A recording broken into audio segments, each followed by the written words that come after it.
Okay, so the next couple of programs we're going to look at use random numbers. So we're going to investigate how the random functionality works in Java. Some of it is built into the math library, and some of it lives in a library of utilities with a class called random. So the first thing we're going to do is we're going to import the random class into our program so that we can access its methods.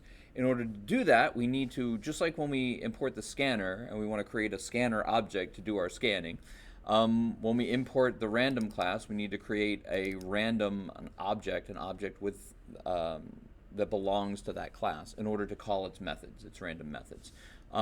So the syntax is the same. The class, the name of the instance of the class, the object we want to create, and we're just calling it the same name, random with a lowercase, equals a new, and the random parentheses creates a new instance of that class, a new object that belongs to that random class. I can call this anything I want. I can call it randomizer or whatever, but I'm just going to call it random, just like we always call our scanner.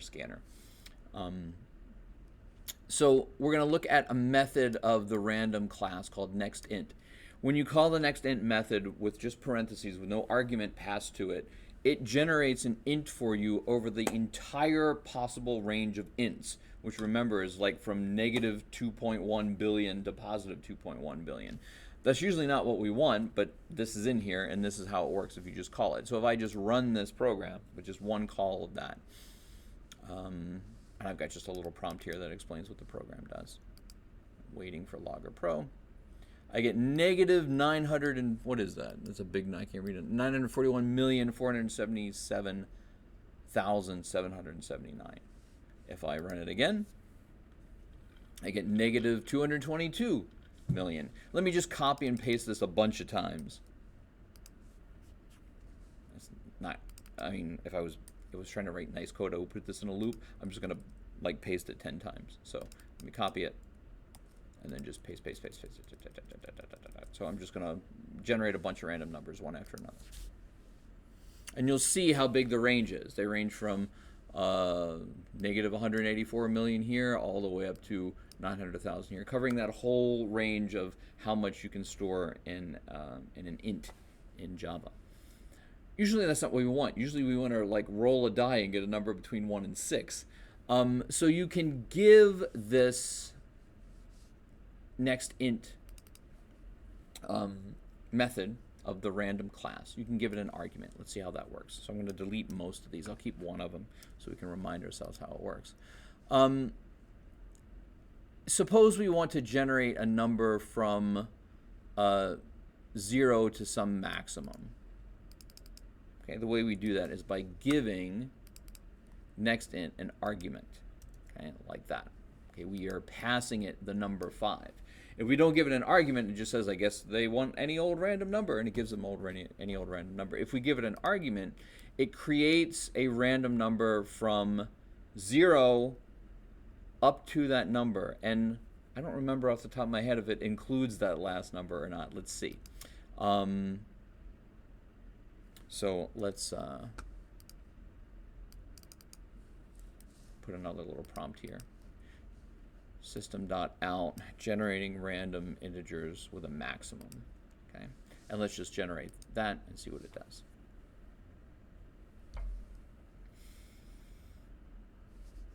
So I generated it with the argument of 5 and I got a 3.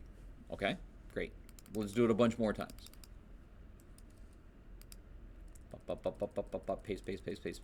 We'll do it a bunch of times and see what numbers we get. 442210, there's my 0, so it does go all the way down to 0. Notice there are no 5s, 43231000000410. So when I give the nextInt an argument, it generates numbers from 0 up to, but not including that number. So nextInt 5 gives me random numbers 0, 1, 2, 3, 4, but not 5. Okay, that's important to know. So suppose I wanted to roll an ordinary die, an ordinary six-sided dice.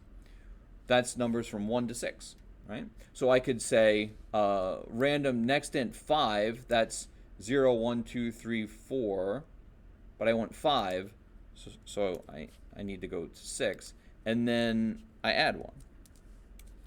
right? So this should give me random numbers instead of from 0 to 5. It doesn't include the 6. It should give me numbers from 1 to 6 if I add 1 to all of them. Does that make sense? Let's paste that a bunch of times and see if that works. Paste, paste, paste, paste, paste, and just get a bunch of numbers. Hopefully like rolling a die from 1 to 6. Let's see if it works.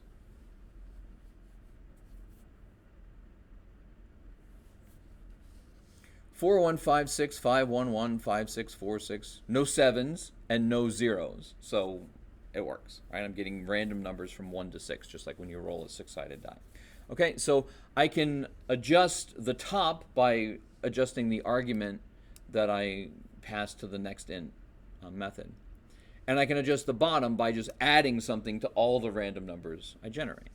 Suppose I wanted to randomly generate numbers from like 10 to 20. Okay, what would that look like?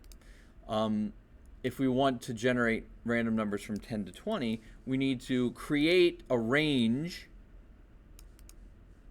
by defining the bottom and the top of that range. Okay, so we just saw how you define the bottom of a range. You do it by adding something to everything. How do we define the top of that range? Well, let's think about that for a minute. Sorry, I copied and pasted and screwed up my indentation here. Let me add a bunch of lines here so I don't go off the bottom of the screen. So I'm going to print out random next int, and then I need to figure out what to feed it. I want the numbers from 10 to 20, right? That's a range of 10 numbers. So I can put the difference between the top and the bottom, which is 20 minus 10, right? But remember, it doesn't include the last one, so I have to add 1. And that will give me the random numbers from 0 to 10. And then if I want them from 10 to 20, I just add 10 to all of them. Does that make sense? Pull out a piece of paper and prove to yourself that that makes sense, right? The 20 minus 10 gives you the range from the max to the min. The adding 1, make sure you get that last one because the argument of the method doesn't include that last number. It's up to but not including that last number, so that's what the plus 1 gives you. And then plus 10 shifts that whole range from 1 to 10 up to 10 to 20. Okay, so if I do this a bunch of times, I should only get random numbers from 10 to 20. Let's make sure it works.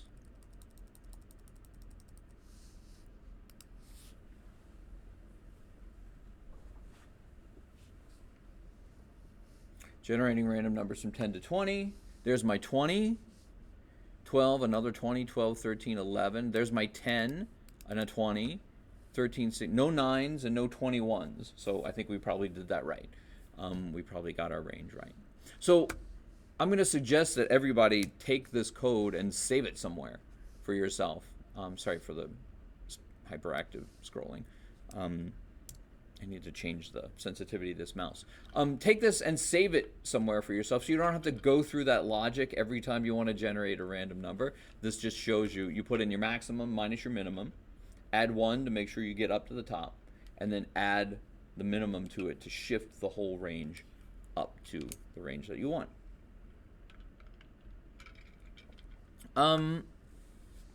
What if we want a random decimal instead of a random int? It turns out that the random decimal, the random double precision, there is a random float built into the random class as well. We're not going to do random floats. Like I said in the video about precision, we're probably okay always using doubles in Java for our purpose. If you need a random float, it's in there. Google how to do a random float. But we're going to use the math.random method. So this isn't built into the random class, it's built into the regular old math class. And math.random gives you a double precision decimal between 0 and 1. Okay, and that's all it does. So if I just get a bunch of these, paste, paste, paste, paste, paste, and let me Yeah, we're probably okay. Actually, I'm going to delete the first ones we did just so you'll be able to see. I'll put them back in when I save it to Code.hs, but I'm just going to delete the earlier stuff so you can see the whole output of the console. So here it says generating random decimals from 0 to 1. We got 0.288, 0.518, 0.07, so there's a really small one. 0.907, there's one that's really close to 1. 0.058. So this fills up the range from 0 to 1 with decimals. Great. That's useful. In fact, a lot of the when we do Monte Carlo simulations, that's exactly what we want. We want a number from 0 to 1. That's not always what we want. Suppose we wanted all the decimals to fall within some range, say 10 to 20 or 5 to 20 or 1 to 100. Right? I would do the same thing. I would create a random number and then scale that random number by the range. So let's see what that would look like. Let's delete all this. We'll keep one of them. Suppose we want to just define a minimum and a maximum. Okay.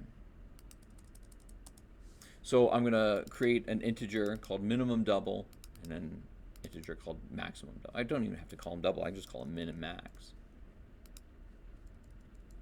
Right. It's confusing to have an integer named double, so I'll call my integer minimum and maximum.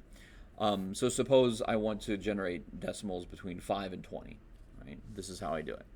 I'm going to call the math.random function. So let's just copy that over. Copy it from here. Okay. So there's my math.random. That gives me a number between 0 and 1.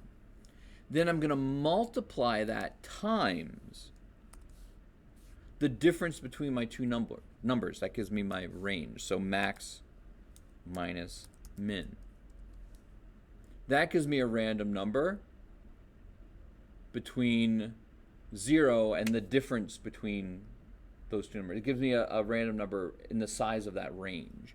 And then to shift the whole thing up to the minimum, I just have to add minimum to that. Okay? So this gives me a number between 0 and 1.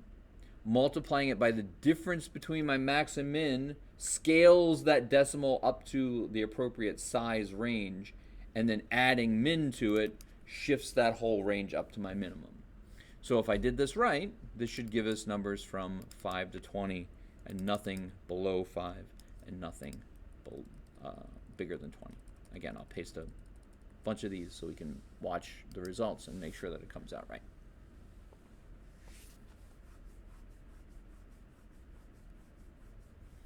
So here's my results. There's a 15, a 16, we go down to 7. There's a 5.1, so we get really close to 5, but never under 5. And there's a 19.968, so we get, oh, you can't see the 19.968. It's behind my head. Trust me, it's there. What if I do this? There it is. Okay. 8.8, 19.968. So we go down to 5. We go up to 20, but we never go over 20. We never go under 5. Okay, so now we know how to create integers within a range. We know how to create floating point decimals or double precision decimals within a range. And that will be very useful in a lot of the programs that we'll be looking at in the next couple of weeks. So it's always good to know how to do random stuff in any programming language. So I will, again, recommend that you just save this. It'll be called, what's it called? Java randoms, I think it's called in Code.hs.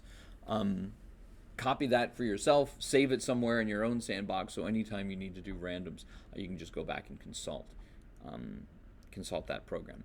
There is an interesting issue that comes up here that I'm not going to talk a whole lot about. Maybe I'll point you in the direction of a YouTube video of somebody else talking about it. Which is the question of how can a computer which operates using algorithms, which always obey a rule and have no room for randomness, how can they generate random numbers? That's a really, really interesting question. In fact, every time I've said random in this video, I should be saying pseudo-random. because the random numbers generated by computers are generated according to rules, which means they're not exactly random, unless the computer is somehow getting outside input that randomizes those numbers. The difference between random numbers and pseudo-random numbers is a really interesting question in mathematics. The way to generate a sequence of numbers that looks random from an algorithm is super, super interesting in computer science. The ways that you can generate random numbers by giving the pseudo-random generator number a seed so that it always starts from somewhere different. Actually, I don't know if Java can do that. Maybe in a separate video, I'll look at how to create seeded random numbers, S-E-E-D, like planting a seed that the random numbers grow from. Maybe I'll create a separate video, or just find you a good link to pseudo-random numbers and seeds and stuff.